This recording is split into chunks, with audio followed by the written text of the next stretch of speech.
কারণ বিভিন্ন সময় বিভিন্ন লোকের সাথে থাকতে হয়, তো বিভিন্ন অভিযানে যেতে হয়, বিভিন্নভাবে আমাদের গেরিলা আক্রমণ বেশি হয়। তো আমরা এইভাবে, যেমন আজকে এই 10 জন, কালকে ওই 20 জন, এই 30 জন, 40 জন, 50 জন, ঠিক এরকম ভাবে আমরা আর কি থাকি। তবে সবাই ভাই, এক ভাইকে তুই আরেক ভাই আসবে না কখনো।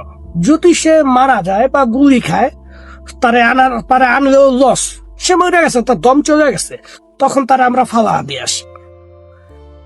যখন তার একটা দম আছে, সে নিঃশ্বাস নিতে পারতাছে, সে ব্যথা সহ্য করতে পারতাছে, আমরা তার ইনজেকশন দিয়া যেভাবে পারি তার পিছন থেকে নিয়ে আসি। ঠিক আছে? তো আমাদের গেরিলা আক্রমণে আমাদের ক্ষতি কমই হয়, তবে আমাদের সবচেয়ে বেশি ক্ষতি হয় আমরা যেখানে বসবাস করি।